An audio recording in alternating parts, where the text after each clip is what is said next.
students, today I am going to discuss on a very important topic, French Revolution.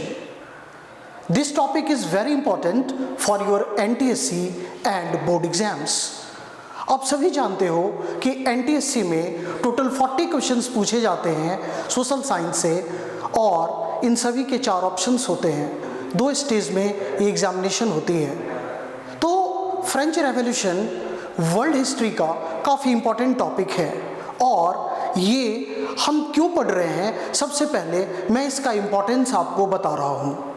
आप जानते हो कि आज जब भी हम अपने कॉन्स्टिट्यूशंस के कुछ टर्म, हम अपने प्रियम्बल के कुछ टर्म्स पढ़ते हैं तो हमें लिबर्टी, इक्वालिटी, फैटर्निटी और डेमोक्रेटिक राइट्स जैसे टर्म पढ़ने को मिलते हैं।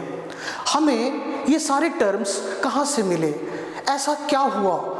तो आपको मैं बता दूं कि 250 ईयर्स अगो, 250 साल पहले फ्रांस के लोगों ने रेवोल्यूशन किया, और फ्रांस के लोगों ने अपनी कंट्री में पहले से चली आ रही ऑटोक्रेसी को, मोनार्की को ख़त्म किया, और वहाँ लिबर्टी, इक्वालिटी, फैटर्निटी और डेमोक्रेटिक राइट्स जैसी चीज़ें इंट्रोड्यूस हुई। लोगों ने अपना कॉन्स्टिट्यूशन बनाया, लोगों को फंडामेंटल राइट्स मिले।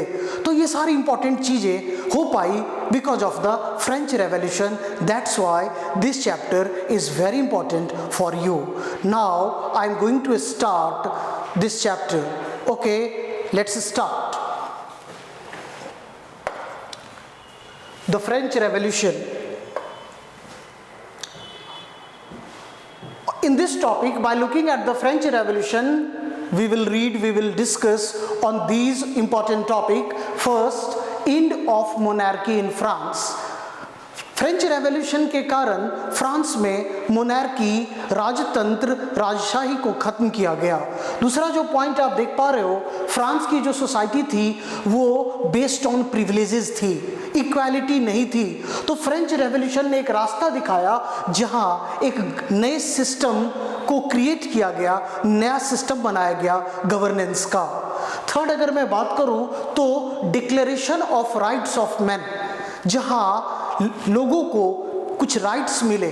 आप जानते हो हमें भी कुछ फंडामेंटल राइट्स मिले हैं, हमारी कॉन्स्टिट्यूशन ने हमें ये फंडामेंटल राइट्स दिए हैं। लेकिन आज से कुछ साल पहले अगर हम देखें तो लगभग 250 साल पहले ही फ्रेंच रेवोल्यूशन जो स्टार्ट हुआ, जिसके बाद लोगों को राइट्स मिलने स्टार्ट हो गए। और साथ साथ अगर हम देखें तो इम्पॉर्टेंट लेगेसी, फ्रेंच रेवोल्यूशन की कुछ जो इम्पॉर्टेंट लेगेसी है, जिसमें सबसे पहली आती है जस्टिस, दूसरी है liberty, equality, fraternity and democratic rights. तो फ्रेंच रेवोल्यूशन के पढ़ने से हमें कई सारी चीज़ें समझ में आएगी, और ये क्यों हुआ, यह क्यों इम्पॉर्टेंट था। तो फ्रेंच रेवोल्यूशन के अगले पॉइंट में अब मैं जो स्टार्ट करने जा रहा हूँ, ये पूरी तरीके से स्टोरी है। बचपन में दादी और नानी की कहानी आपने सुनी होगी, और कुछ ऐसी ही कहानी मैं भी आपको सुनाने जा रहा हूँ। एक राजा की कहानी, the story of a king, the story of a monarch, उसकी गवर्नेंस, उसकी स्ट्रेटजी, उसकी प्लानिंग, उसने क्या किया, क्या प्रॉब्लम्स थे, उसका सॉल्यूशन कैसे निकाला गया। Now I am going to start the topic French Revolution. यहाँ पर आप ये तस्वीर देख पा रहे हो, this is the picture of Louis XVI. Louis 16 को जानने से पहले आपको मैं बता दूं कि फ्रेंच रेवोल्यूशन के 4 कॉजेज हैं। There are 4 causes of the French revolution. Number 1, political and social causes, जो हम आज इस चैप्टर में जो सबसे पहले टॉपिक पढ़ने वाले हैं, political and social causes. Second, अगर मैं बात करूं तो दूसरा जो इंपॉर्टेंट कॉज है वो है इकोनॉमिकल कॉजेज। फ्रेंच रेवोल्यूशन के होने का कुछ इकोनॉमिकल कॉजेज था, कुछ इंटेलेक्चुअल कॉजेज था, और एक थी इमीडिएट कॉजेज, जिसे हम अभी पढ़ने वाले हैं। आप यहाँ देख पा रहे हो, पहला जो है causes of the French revolution, first is social and political causes. तो अब मैं बता दूं, अब मैं आपको मैं ये एक्सप्लेन करूं कि फ्रांस की सोसाइटी, फ्रांस की पॉलिटिकल कंडीशन कैसी थी जिसके कारण फ्रेंच रेवोल्यूशन हुआ। तो यहाँ पर देख पा रहे हो कि 1774 में लुई 16 फ्रांस का राजा बन गया, वो मोनार्क बन गया, और वो जिस फैमिली से बिलोंग करता था, वो जिस डायनेस्टी से बिलोंग करता था, वो था बourbon डायनेस्टी। एनटीएससी में ऐसे क्वेश्चंस पूछे जा सकते हैं, Louis 16 belong to which dynasty? Your answer will be बourbon डायनेस्टी। और वो कब किंग बना? 1774। अब यहाँ पर आप देख पा रहे हो अगले पॉइंट में कि वो मोनार्क बन जाता है 20 ईयर्स के एज में, एट द एज ऑफ 20। बहुत कम एज होती है एक राजा को अपने काम को जानने के लिए, सीखने के लिए। और लुई 16 की शादी हो जाती है मैरी एंटोनी से, जो उसकी प्रिंसेस है। और इस तरीके से लुई 16 जब 20 साल में राजा बनता है तो उसके पास बहुत ही ज़बरदस्त रिस्पॉन्सिबिलिटी होती है, इनॉर्मस रिस्पॉन्सिबिलिटी होती है, और सबसे कई सारे चैलेंजेस होते हैं। सबसे पहले अगर हम बात करें तो जो नया राजा बना है लुई 16, उसकी जो सबसे पहली चैलेंज है कि उसका खजाना पूरी तरीके से खाली हो चुका है। मतलब फ्रांस के खर्चे के लिए, बेसिक नीड्स के लिए जो उसका खजाने का पैसा पूरी तरीके से खाली हो चुका है। और ये क्यों हुआ? फ्रांस का खजाना क्यों खाली हुआ? तो आपको मैं बता दूं कि लुई 16 ने मदद की अमेरिका की। अमेरिका में 13 कॉलोनीज थी ब्रिटेन की। ब्रिटेन की 13 कॉलोनीज को इंडिपेंडेंट कराने में फ्रांस ने अमेरिका की मदद की। और इस तरीके से अगर हम वॉर में पार्टिसिपेट करते हैं, अगर कोई वॉर करती है कंट्री, तो उसकी रिसोर्सेज खत्म होती है, उसके पैसे खर्च होते हैं। और इस तरीके से फ्रांस का खजाना खाली हो गया। और यहाँ पर आप देख पा रहे हो कि कंडीशन ये हो गई कि वहाँ की उस समय जो करेंसी थी लीवर, फ्रांस कर्ज में डूब गया।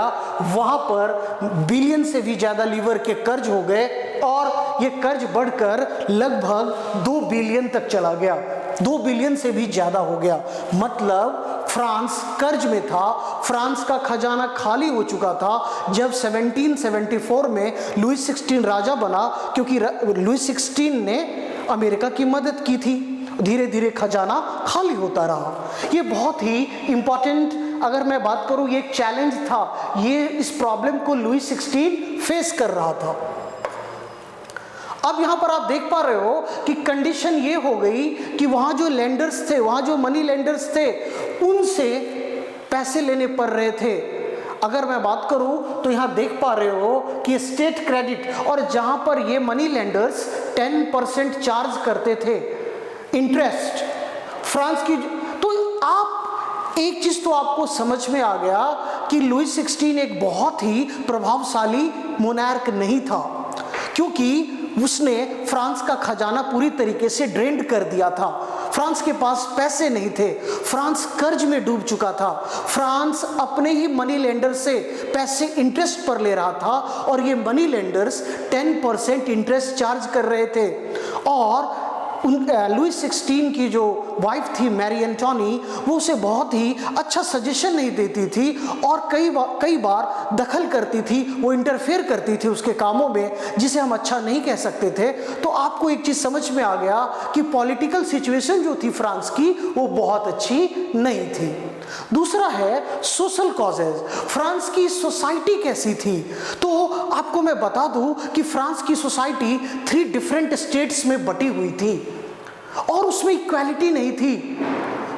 तो सबसे पहले एक टर्म आता है एनटीएससी के, आप किसी भी पेपर को लो, स्टेट के स्टेज 1 या 2 के, आपसे ये पूछा जाता है what do you mean by old regime. इससे आप अच्छे से ध्यान कर लेना, ये पॉइंट जो है what do you mean by old regime. तो आपको मैं बता दूं कि 1789 से पहले की जो सोसाइटी थी फ्रांस की, 1789 से पहले जो फ्रांस के इंस्टीट्यूशंस थे, उसे ओल्ड रेजीम कहा जाता है। ये ईयर याद रखना है 1789, जब हम ओल्ड रेजीम की बात करते हैं। तो 1789 वो साल था जब फ्रेंच रेवोल्यूशन स्टार्ट हुआ। तो उसके बाद का टाइम अलग है, और उसके पहले के ड्यूरेशन को हम ओल्ड रेजीम कहते हैं। अब बात आती है फ्रांस की सोसाइटी कितने स्टेट में बटी हुई थी? तो आप यहां देख पा रहे हो फ्रांस की सोसाइटी 3 स्टेट में बटी हुई थी। पहली स्टेट थी, फर्स्ट स्टेट, इसे क्लर्जी कहा जाता था।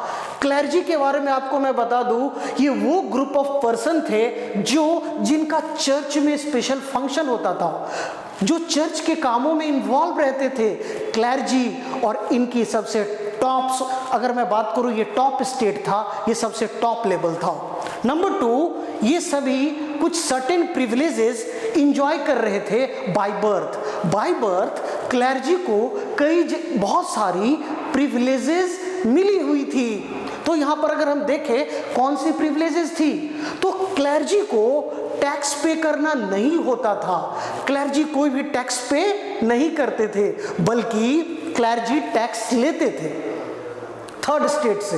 तो आपको पता चल गया कि फर्स्ट स्टेट ये एक प्रिविलेज्ड क्लास थी, ये सबसे टॉप मोस्ट क्लास थी, और ये लोग चर्च के कामों में इन्वॉल्व थे।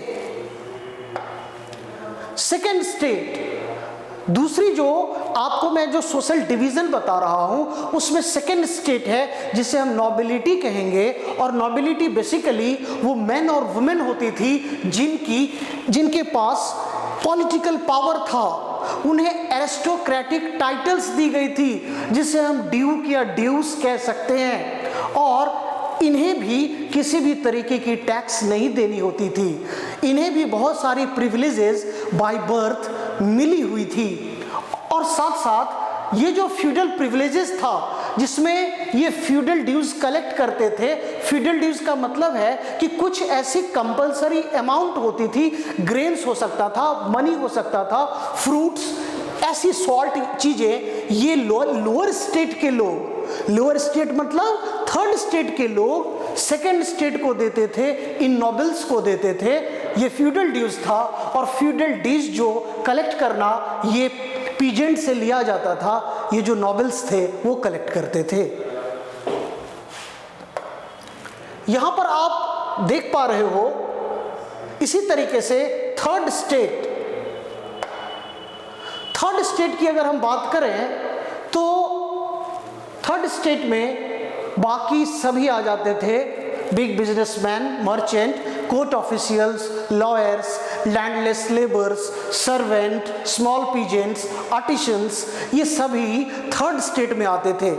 और ये जो थर्ड स्टेट के जो लोग थे, इनका पॉपुलेशन सबसे ज़्यादा था और इनके पास प्रॉपर्टी सबसे कम थी, इनके पास पॉलिटिकल पावर नहीं था। ये नॉन प्रिविलेज्ड क्लास से बिलोंग करते थे, इन्हें कोई भी प्रिविलेजेस नहीं दिया गया था। अब यहाँ पर देख पा रहे हो, इन्हें सारी टैक्स पे करनी होती थी। जितने भी तरीके की टैक्स जो ली जाती थी क्लर्जी और स्टेट के द्वारा, वो थर्ड स्टेट के लोग पे करते थे और इनके पास कोई भी पॉलिटिकल पावर नहीं था। तो आप यहाँ सोशल डिवीजन देख चुके हो फ्रांस की, किस तरीके से फ्रांस की सोसाइटी 3 अलग अलग स्टेट में बटी हुई थी, first state, second state and third state. First state clergy, second state nobility, third state big businessman, merchant, peasant, servant, landless labour. First और सेकेंड स्टेट प्रिविलेज्ड क्लास से बिलोंग करती थी और थर्ड स्टेट इन्हें कोई भी प्रिविलेजेस नहीं दिया गया था। आपके मन में एक क्वेश्चन आएगा कि कितने तरीके की टैक्स ली जाती थी, कौन कौन सी टैक्स ली जाती थी? तो आप इस स्लाइड में देख पा रहे हो टाइप्स ऑफ टैक्सेस। यहां देख रहे हो एक टैक्स था, एक टैक्स जिसे कहा जाता था teeth. There are 2 different types of taxes. One was tithe and second was tell. And now you can differentiate easily what is the difference between the tithe and tell. First we have to know the type of taxes which was collected. So the first was the tithe. अब यहाँ पे आप देख पा रहे हो the third state had to pay tax to the church. ये बहुत इंपॉर्टेंट पॉइंट है। जो टैक्स चर्च को दिया जाता था, थर्ड स्टेट के लोग जो टैक्स चर्च को देते थे, उस टैक्स का नाम टिथ था। तो आपके मन में एक और क्वेश्चन आएगा कि सर थर्ड स्टेट के लोग टैक्स के तौर पे क्या पे करते थे, क्या देते थे चर्च को, तो आप यहां देखोगे 1/10 ऑफ द एग्रीकल्चरल प्रोड्यूस। जितनी भी एग्रीकल्चरल प्रोड्यूस तैयार होती थी उसका 1/10 टैक्स के तौर पे देना होता था चर्च को। और उसी तरीके से एक दूसरी टैक्स थी, the second tax was the tell, and you can see very easily that the third state paid this tax to the state.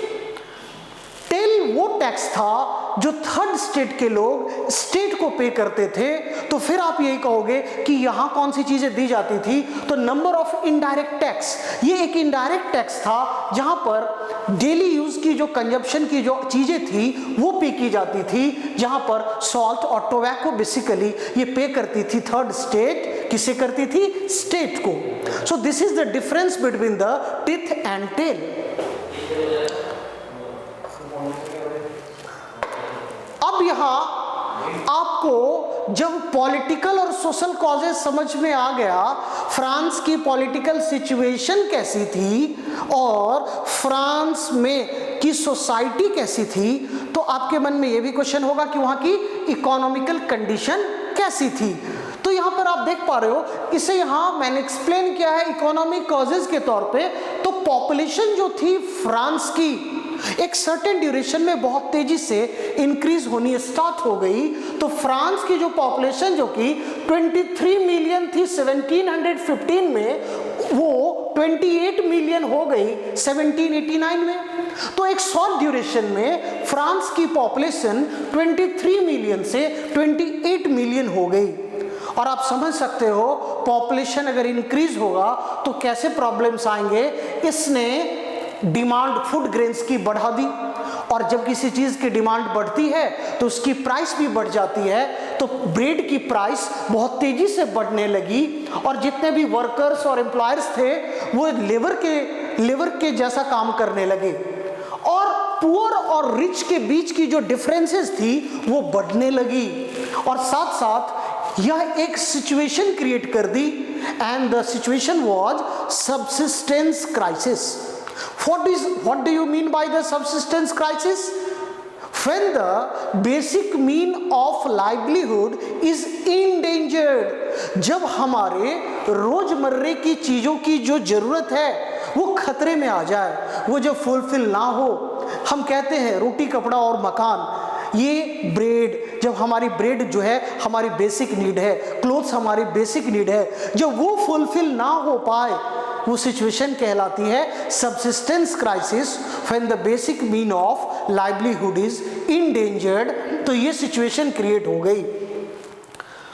तो ये सारे ये जो पॉलिटिकल, सोशल और इकोनॉमिकल कॉजेज आपने देखा, इसमें आपने बहुत अच्छे से देखा कि किस तरीके से ये सारे प्रॉब्लम्स क्रिएट हो गए और फ्रांस के लोगों को क्या क्या प्रॉब्लम्स आने लगी। यहाँ पर आप एक चीज और आता है एनटीएससी में कि 18th सेंचुरी में कौन सी क्लास इमर्ज हुई, which class emerged in the 18th century in the France, and your answer will be it was called the middle class.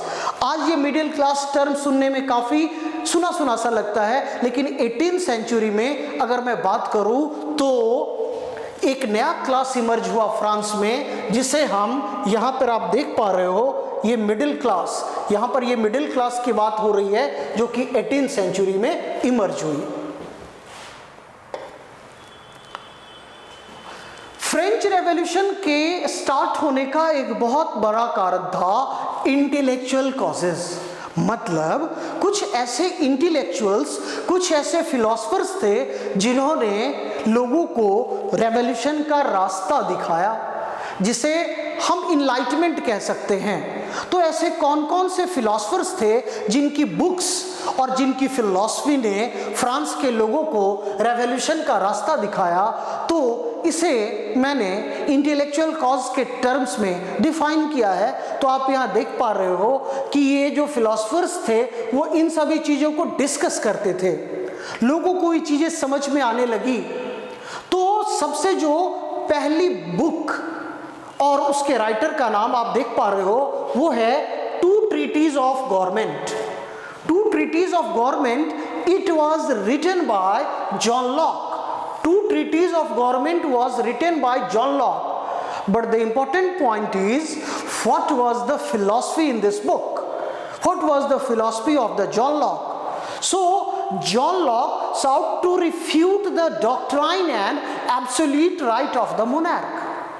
John Locke ने इस बुक में टू ट्रीटीज ऑफ गवर्नमेंट में ये define किया कि एक राजा जो अपनी प्रजा से कहता है कि मैं गॉड का रिप्रेजेंटेटिव हूं, I am the representative of God, और मैं जो भी आदेश दे रहा हूं ये मेरा आदेश नहीं, ये गॉड का आदेश है, ये जो ऑर्डर है ये this is the order of God. And second, ये राजा ये भी कहता था कि भगवान ने उसे कहा है रूल करने को, आपको गवर्न करने को, और साथ साथ जो उसके पास अनलिमिटेड पावर थे, जिस तरीके से एब्सोल्यूट राइट था उसके पास। तो जॉन लॉक ने अपनी इस बुक में इसे रिफ्यूट किया, इसे खारिज कर दिया, और राजा को का ये कहना कि वो रिप्रेजेंटेटिव है गॉड का, उसको उन्होंने गलत बताया कि ऐसा बिल्कुल भी नहीं है और उसके पास ये एब्सोल्यूट राइट्स नहीं होने चाहिए। सेकेंड आप बुक देख रहे हो the social contract. The social contract was written by Jean Jacques Rousseau. Rousseau ने बुक लिखी द सोशल कॉन्ट्रैक्ट, और रूसो की क्या थ्योरी थी, रूसो की क्या फिलॉसफी थी, आप इन चीजों को देख पा रहे हो। There should be a contract between the people and its representative. आप कहीं भी इलेक्शन हो, अपनी अपनी कॉन्स्टिट्यूएंसी में हम अपने रिप्रेजेंटेटिव को चुनते हैं, और वो रिप्रेजेंटेटिव हमारे प्रॉब्लम्स को हमारी गवर्नमेंट तक ले जाता है और उसे दूर करने में मदद करता है। लेकिन आपको पता है हमारे और हमारे रिप्रेजेंटेटिव के बीच एक कॉन्ट्रैक्ट होता है, एक इनडायरेक्ट कॉन्ट्रैक्ट होता है कि अगर वो मेरी डिमांड को, मेरे प्रॉब्लम्स को सॉल्व नहीं करेगा तो एक सर्टेन ड्यूरेशन के बाद वो हमारा रिप्रेजेंटेटिव नहीं रहेगा। यही बात रूसो ने कही कि there should be a contract between people and its representative. और वो कौन सी बुक थी? The social contract. अब यहां आप जो थर्ड बुक देख रहे हो, इस बुक का नाम है the spirit of the law and it was written by Montesquieu. Now the point is, what was the philosophy in that book? Montesquieu ने इस बुक में ऐसी कौन सी बात कही थी? तो मॉन्टेस्क्यू की एक प्रपोजल थी, the division of power, power should be divided in organs.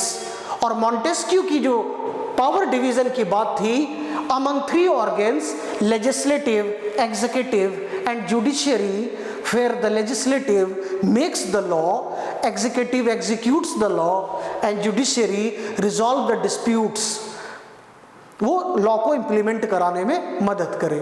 तो यहां पर आप तीन बुक और उस तीन बुक के राइटर, ऑथर का नाम अच्छे से याद कर लोगे, ये आपके एनटीएससी में आने वाले कुछ इंपॉर्टेंट क्वेश्चंस में से है। मैं रिपीट करता हूं, the number one, the spirit of the law, जो आप यहां देख पा रहे हो, Montesquieu. The social contract, Rousseau. और यहां आप इससे पहले जो आपने देखा two treatises of government, that is, it was written by John Locke.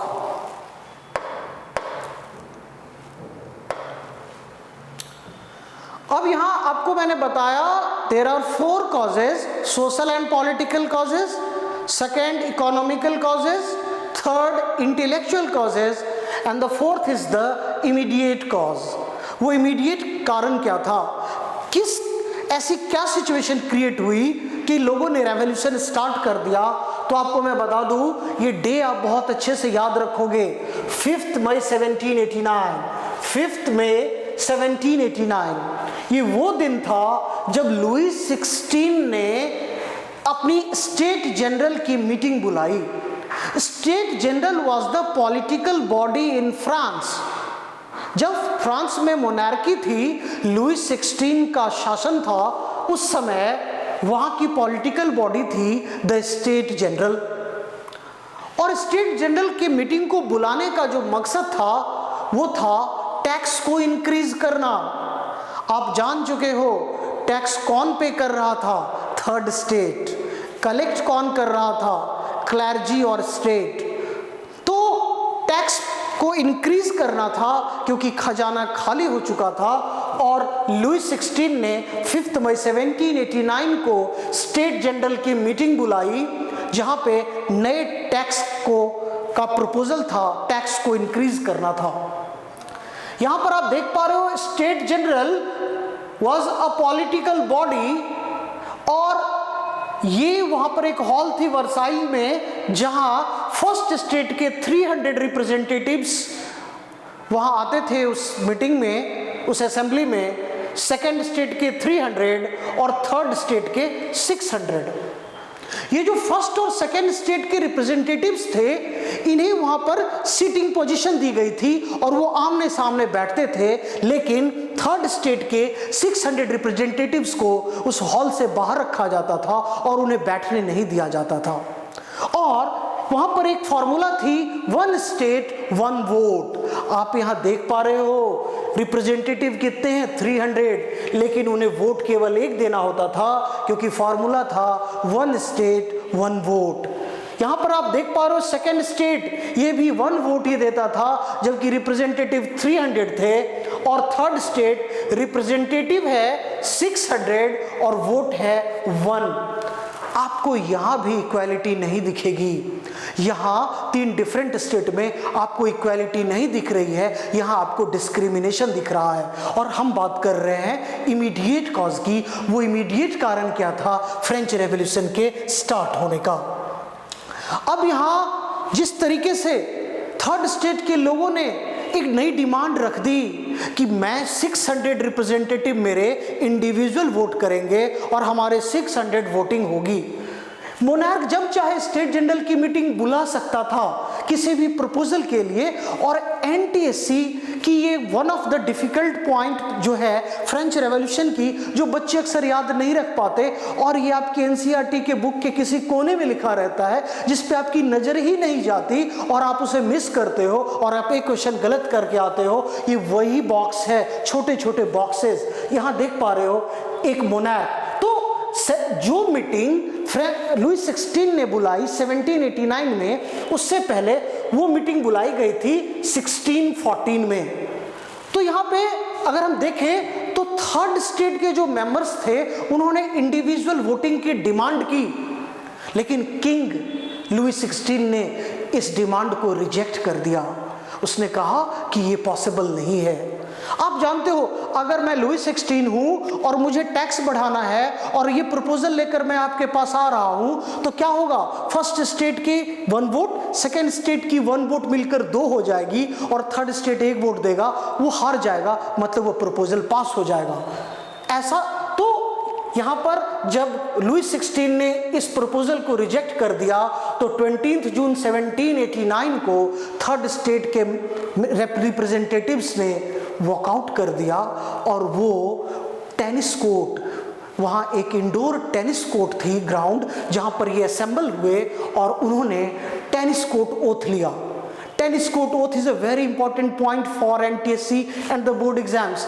यहाँ पर क्या है कि उन्होंने खुद को नेशनल असेंबली डिक्लेयर कर दिया।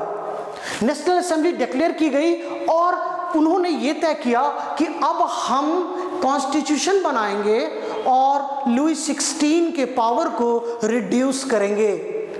यहाँ एक पॉइंट काफी इंपॉर्टेंट है कि ये जो थर्ड स्टेट के लोगों ने जो वॉकआउट किया और टेनिस कोर्ट ओथ लिया, तो इनको लीड कौन कर रहा था, इसके लीडर कौन थे? और ये काफी इंपॉर्टेंट पॉइंट है एनटीएससी के लिए, और वो है मेरी व्यू। आप यहाँ देख पा रहे हो ये वो लीडर जो एक नोबेल फैमिली में पैदा लिया था, इसके बावजूद वो थर्ड स्टेट को सपोर्ट कर रहा था और उसने ऐसे कई सारे मीटिंग को उसने लीड किया, टेनिस कोर्ट ओथ को लीड किया।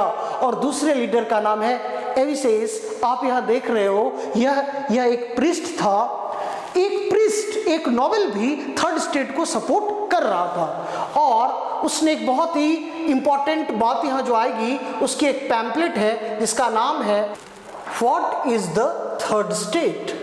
This was the pamphlet and it was written by the Abbasis. तो आप टेनिस कोर्ट ओथ को लीड करने वाले दो लीडर्स का नाम अच्छे से आप याद रखोगे, ये इस चैप्टर का काफ़ी इंपॉर्टेंट पॉइंट है। अब यहाँ देखोगे कि कुछ ऐसी सिचुएशन क्रिएट हुई फ्रांस में जिसके कारण वहाँ स्टॉर्मिंग ऑफ बेस्टाइल, अभी मैं आगे बताऊंगा, फ्रांस की जो एक ऐसी इंसिडेंट जिसे हम कहते हैं beginning of the French revolution. तो उसकी बैकग्राउंड क्या थी, उसका क्या कारण था? तो सीवर विंटर के कारण वहाँ पर जो हार्वेस्ट थी वो डिस्ट्रॉय हो गई थी, जिसके कारण यहाँ देखेंगे कि ब्रेड की जो प्राइस है वो तेजी से बढ़ने लगी। फ्रांस में एक तरीके का एक सिचुएशन ऐसा क्रिएट हो गया जब लोग लुई 16 के आतंक से घबराने लगे, लोग डरने लगे। क्यों? क्योंकि अगर हम देखें कि किंग, एक रूमर भी फैल गया, फ्रांस के लोग घबराए हुए थे, वहाँ एक रूमर फैल गया कि किंग ने अपने ट्रूप्स को ऑर्डर दिया है कि वो पेरिस की तरफ मूव करे और थर्ड स्टेट के लोगों पर गोलियां चलाए।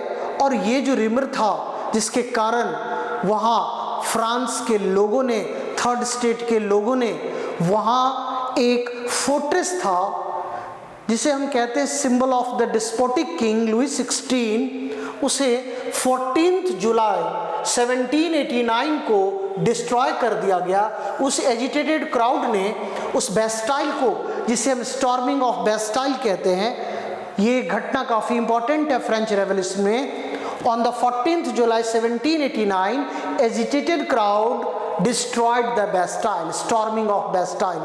मतलब बेस्टाइल एक फोर्ट्रेस था जहां हथियार रखे जाते थे, जहां लोगों को कैद करके भी रखा जाता था, और यह एक निरंकुश राजा का एक सिंबल बन गया था। ये लुई 16 जैसे मोनार्क का सिंबल बन गया था। लोगों ने इस किले को तोड़ दिया और इसकी एक एक ईंट मार्केट में बेच डाली। तो this was the very important point of the French revolution, storming of Bastille, and it was held on 14 July 1789। इसे कहा जाता है beginning of the French revolution. Storming of Bastille is also known as the beginning of the French revolution.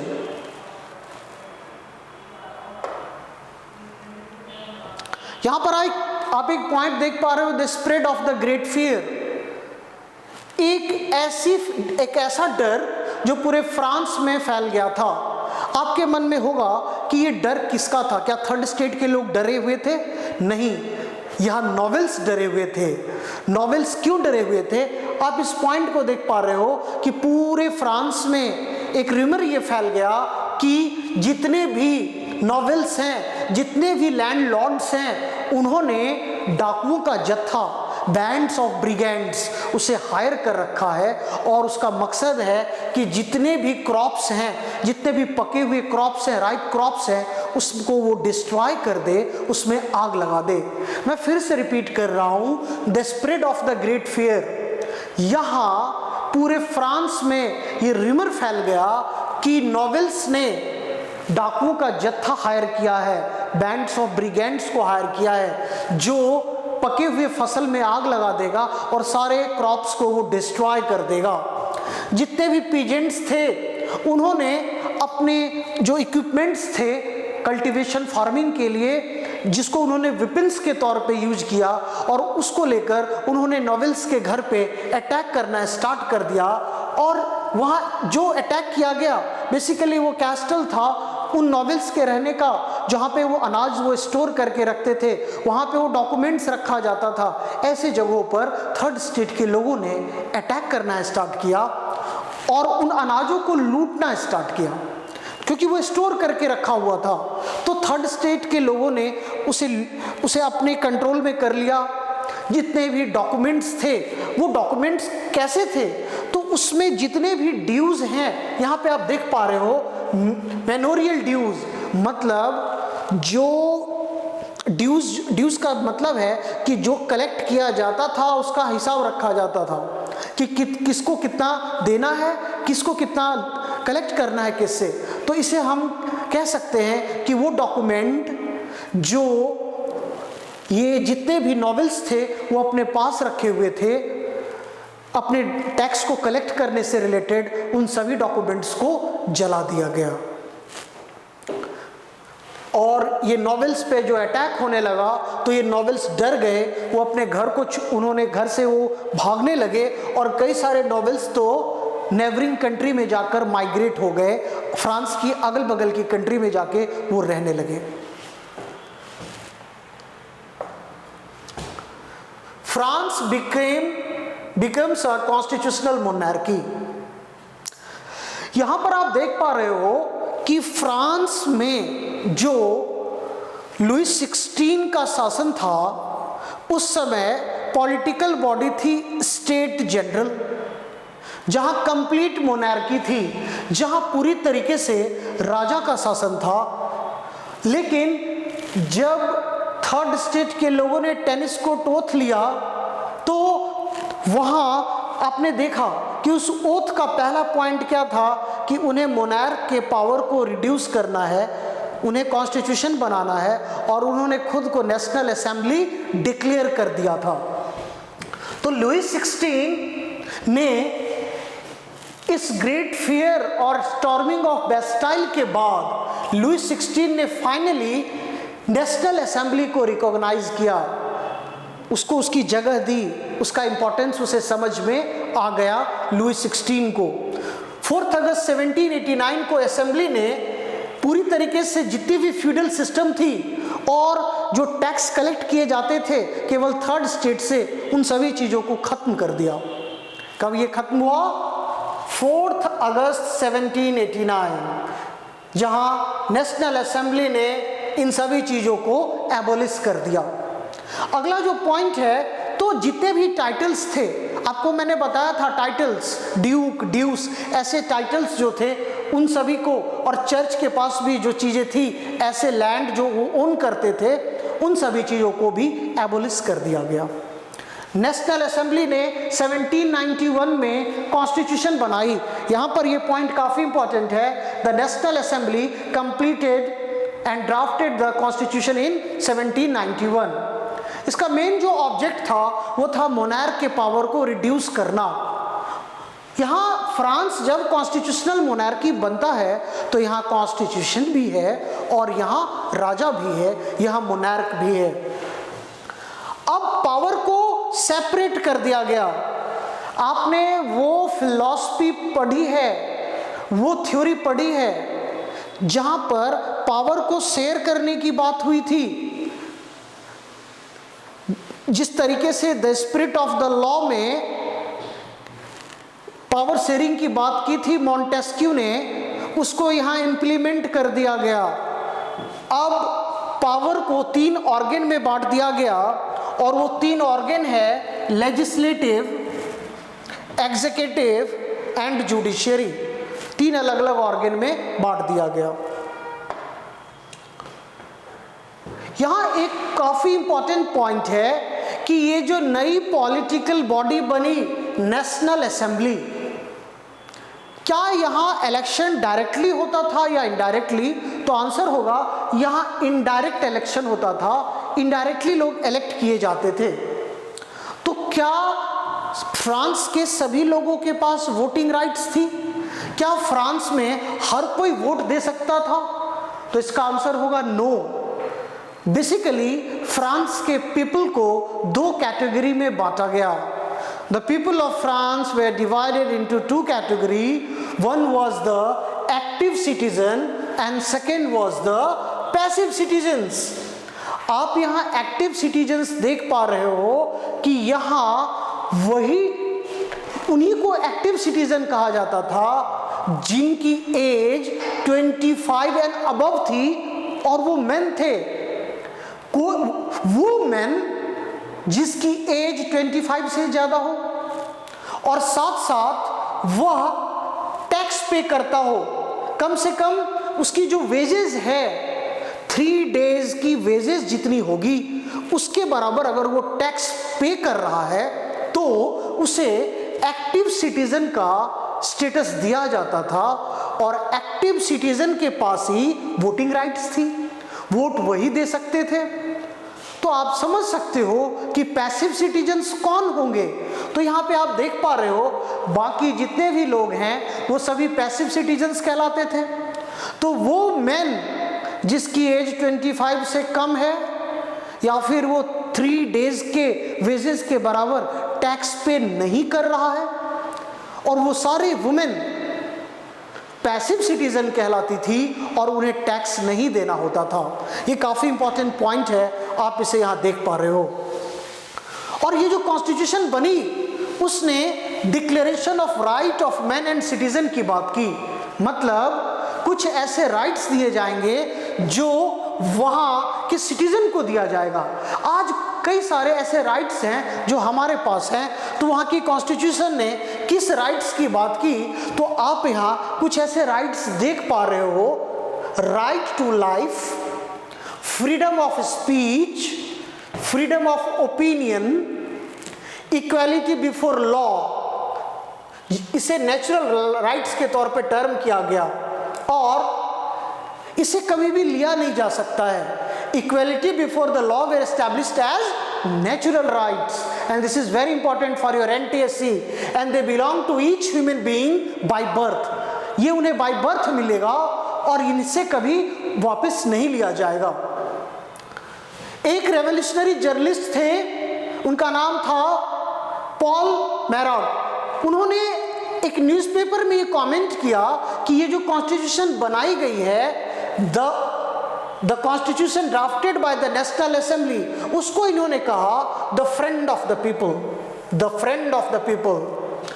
आप जब NCERT की book open करोगे तो कई सारे पॉइंट्स बॉक्सेस में हैं, छोटे छोटे बॉक्सेस में हैं जिस पे आपका ध्यान नहीं जाता, और कई बार NTSC के क्वेश्चन उन्हीं में से आते हैं। तो उसी के लिए आपको ये जानना जरूरी है कि वो कौन से, उस जर्नलिस्ट का क्या नाम था, पॉल मैरॉट, और उसने नेशनल असेंबली ने जो कॉन्स्टिट्यूशन बनाया उसको किस टर्म से डिफाइन किया, the friend of the people. अब यहां एक काफी इंपॉर्टेंट पॉइंट है कि जिस दौरान फ्रेंच रेवोल्यूशन हो रहा था उस समय बहुत ज़्यादा लोग लिटरेट नहीं थे, लिटरेसी रेट बहुत कम थी, लोग बहुत ज़्यादा पढ़े लिखे नहीं थे। तो अपनी बातों को बताने के लिए, अपने प्लानिंग को समझाने के लिए, अपने स्ट्रेटजी को डिफाइन करने के लिए, अपने रेवोल्यूशन के रास्तों को दिखाने के लिए लोगों ने पॉलिटिकल सिंबल्स का यूज करना स्टार्ट कर दिया। पॉलिटिकल सिंबल की अगर हम बात करें तो ये कई सारी पेंटिंग है जो ली बार्बियर ने बनाई है, उसमें से एक है द ब्रोकन चेन। आप यहां द ब्रोकन चेन देख पा रहे हो। चेन सिंबल है स्लेवरी का, स्लेव्स को बांध के रखा जाता था, गुलामों को स्लेव्स को बांध कर रखा जाता था और ये उनकी आज़ादी से अलग था, उनके पास ऐसी कोई फ्रीडम नहीं थी। तो अगर चेन को तोड़ दिया जाए, चेन अगर टूट जाए, ब्रोकन चेन, तो इसका क्या मतलब हो सकता है, the act of becoming free, मतलब वो गुलाम, वो स्लेव आज़ाद हो चुका है। The bundle of rods and faces, अगर आपको एक रड दिया जाए तो आप उसे आसानी से तोड़ सकते हो, लेकिन अगर उसकी बंडल बना दी जाए तो ये क्या है, strength. Strength lies in unity. अगर लोग मिल जाएं तो राजा को हटाया जा सकता है, मोनार्की को खत्म की जा सकती है, कॉन्स्टिट्यूशन बनाया जा सकता है। तो फ्रांस के लोगों में यूनिटी क्रिएट हो, इसीलिए एक सिंबल है the bundle of rods, strength lies in unity. Third symbol आप देख पा रहे हो, the I with in a triangle radiant light. एक ट्रायंगल है जिसमें एक चमकता हुआ आंख आपको दिख रहा है, किस तरीके से लाइट वहां स्प्रेड हो रही है। तो सिंपल सी बात है कि हमारे मन में, अगर मैं फ्रांस में हूं, मैं थर्ड स्टेट का मेंबर हूं, तो मेरे आंखों में एक चमक है, मेरे आंखों में एक उम्मीद है कि एक दिन ये मोनार्की खत्म होगी, एक दिन इक्वालिटी आएगी, एक दिन हमारा सिचुएशन अच्छा हो जाएगा और एक दिन सब सही हो जाएगा। ऐसे चीजों को समझाने के लिए the I with in a triangle radiant light का यूज किया गया। आगे यहां पे आप देख पा रहे हो सेप्ट्री, यहां पर ये एक रॉयल पावर का सिंबल है। किस तरीके से जो वहां रॉयल पावर था उसको दिखाने के लिए ये सिंबल यूज किया जाता था। और यहां देख पा रहे हो snake biting its tail to form a ring, symbol of eternity. कुछ ऐसी चीजें हैं जिसका ना बिगिनिंग है ना ही एंड है। ऐसी चीजों को दिखाने के लिए snake biting its tail to form a ring का यूज किया गया। रेड फ्रिगियन कैप, मतलब जो लोग आजाद हो गए उन्हें वो रेड कैप पहनकर ये दिखाते थे कि मैं आजाद हूं। अगर उस समय आप रेड कैप पहने हुए हो तो आपकी आजादी का सिंबल था ये।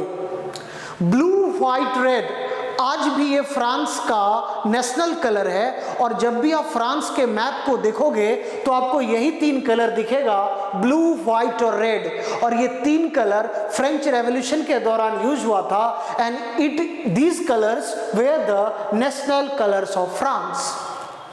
यहां पर आप विंग्ड वुमेन, अगर एक वुमेन में विंग लगा दिया जाए तो वुमेन की आज़ादी की बात होगी, वुमेन की इक्वालिटी की बात होगी, तो ये काफ़ी इंपॉर्टेंट सिंबल था। और एक था द लॉ टैबलेट, लॉ ऐसा हो जो सबके लिए इक्वल हो, लॉ ऐसा हो जो इस तरीके से बनाया जाए कि लोगों में इक्वालिटी लाए। और आज आप अपनी कंट्री में भी देख पा रहे हो, जब हमारी कॉन्स्टिट्यूशन में जो लॉ बनाए गए हैं वो सबके लिए इक्वल हैं, किसी के लिए अलग नहीं है। तो ये फ्रेंच रेवोल्यूशन के दौरान ही इस तरीके से ये सिंबल्स यूज किए गए, क्योंकि वहां लोग बहुत ज्यादा लिटरेट नहीं थे। तो ये काफी इंपॉर्टेंट पॉइंट्स आपको बताया गया है फ्रेंच रेवोल्यूशन का।